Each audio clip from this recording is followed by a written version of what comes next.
নমস্কাৰ বন্ধুসকল, মই আপোনালোক সকলোকে মোৰ চেনেললৈ স্বাগত জনাইছোঁ। বন্ধুসকল, মোৰ নাম গোবিন ৰাজ খোৱা, মই এজন বাস্তু এক্সপাৰ্ট নিউমেৰলজিষ্ট। বন্ধুসকল, আপোনালোকৰ সুবিধাৰ্থে মই চেনেলটোত বাস্তুৰ সম্পৰ্কে, সংখ্যাতত্বৰ সম্পৰ্কে, জ্যোতিষৰ সম্পৰ্কে, তাৰ লগতে তন্ত্ৰৰ বিভিন্ন প্ৰয়োগৰ ভিডিঅ'সমূহ ইয়াত আপলোড কৰি থাকোঁ।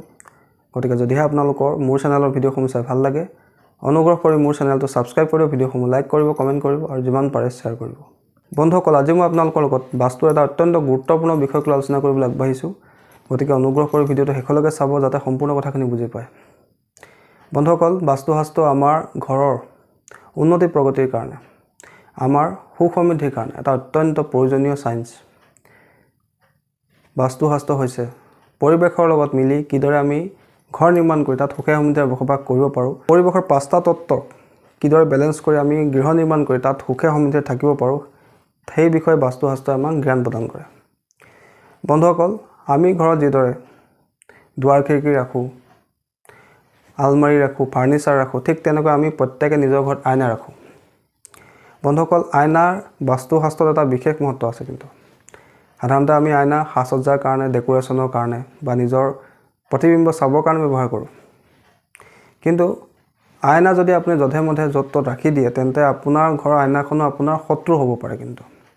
কেনেকৈ শত্ৰু হ'ব পাৰে? বন্ধুসকল, আইনাক বাস্তুশাস্ত্ৰ অনুসৰি জলতত্ত্বৰ বস্তু বুলি কোৱা হৈছে, কিয়নো যিদৰে পানীত আমি নিজৰ প্ৰতিবিম্ব চাব পাৰোঁ, যিদৰে পানীয়ে পোহৰক ৰিফ্লেক্ট কৰিব পাৰে, ঠিক তেনেকৈ আইনাই আমাক নিজৰ প্ৰতিবিম্ব চোৱাত সহায় কৰে, পোহৰক ৰিফ্লেক্ট কৰাত সহায় কৰে।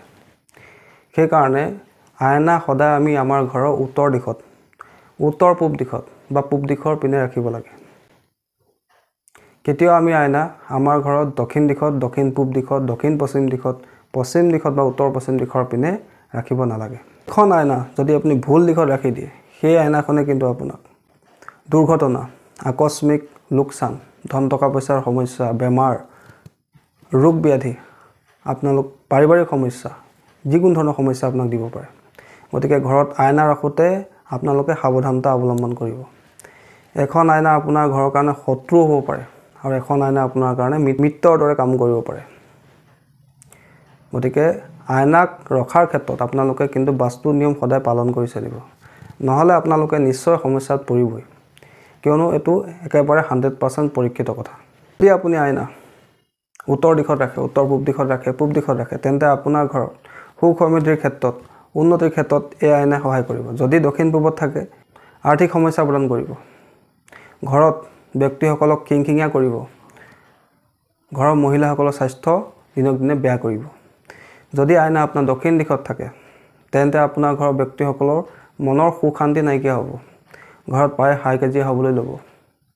আপোনাৰ ছ'চাইটিত বা সমাজত নাম বদনাম হ'ব, আপোনাৰ শত্ৰুৰ সংখ্যা দিনক দিনে বৃদ্ধি পাব বা আপোনাৰ আকস্মিক দুৰ্ঘটনা হ'ব পাৰে। যদি আপোনাৰ দক্ষিণ পশ্চিম দিশত আইনা থাকে, তেন্তে আপোনাৰ ঘৰ ৰিলেশ্যনশ্বিপত সমস্যা হ'ব পাৰে, ওচৰ চুবুৰীয়াৰ লগত আপোনাৰ সম্পৰ্ক বেয়া হ'ব পাৰে, ঘৰৰ মুখ্য ব্যক্তিজনৰ সিদ্ধান্ত লোৱাৰ ক্ষেত্ৰত সমস্যা হ'ব পাৰে।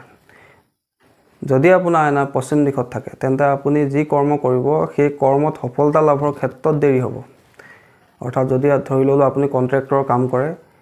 তেন্তে আপুনি বিল লাভ কৰাৰ ক্ষেত্ৰত সমস্যা হ'ব। আৰু যদি আপুনি ব্যৱসায় কৰিছে,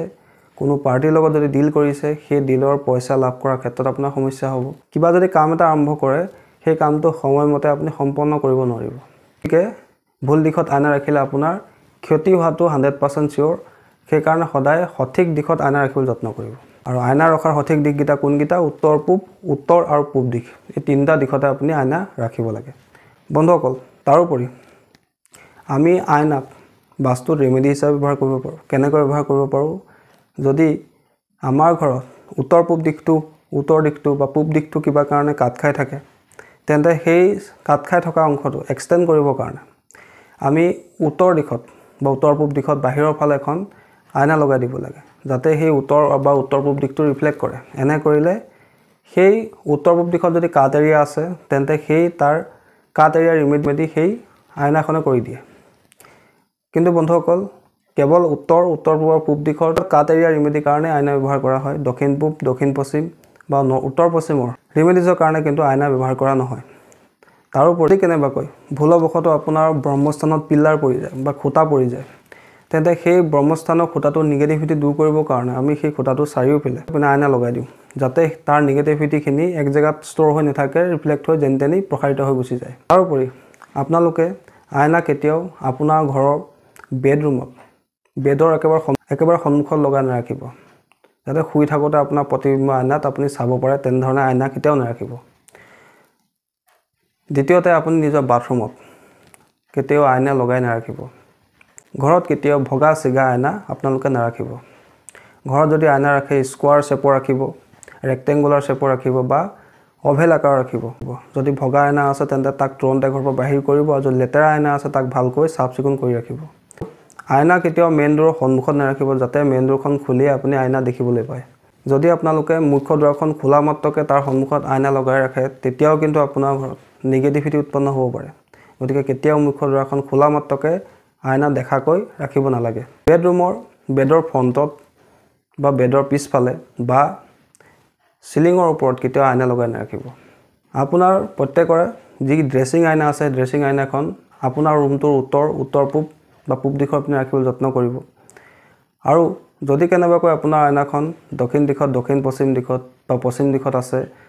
তাক সলাবলৈ আপোনাৰ কোনো ধৰণৰ উপায় নাই তেন্তে আপোনালোকে আইনাখন প্ৰায় ঢাকি ৰাখিব যেতিয়া আপোনাৰ প্ৰয়োজন হ'ব তেতিয়া আপোনালোকে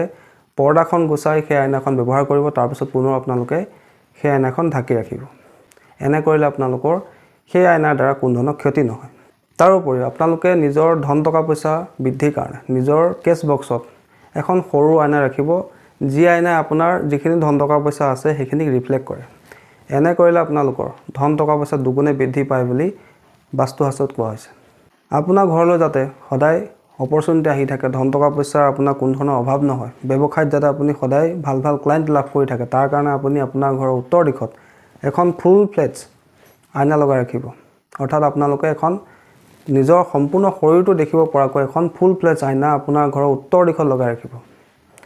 সেই আইনাই আপোনাক কাষ্টমাৰ এট্ৰেকশ্যনত সহায় কৰিব আপোনাৰ ক্লায়েণ্টৰ এট্ৰেকশ্যনৰ ক্ষেত্ৰতো আপোনাক সহায় কৰিব আইনা দুখন আইনা কেতিয়াও আপোনালোকে সন্মুখাসন্মুখীকৈ নাৰাখিব ভগৱানৰ ফটোৰ সন্মুখত কেতিয়াও আইনা নাৰাখিব মূৰ্তিৰ সন্মুখত আইনা নাৰাখিব ভগৱানৰ প্ৰতিবিম্ব দেখা পোৱাকৈ কোনো ধৰণৰ আপোনালোকে আইনা ঘৰত নাৰাখিব বন্ধুসকল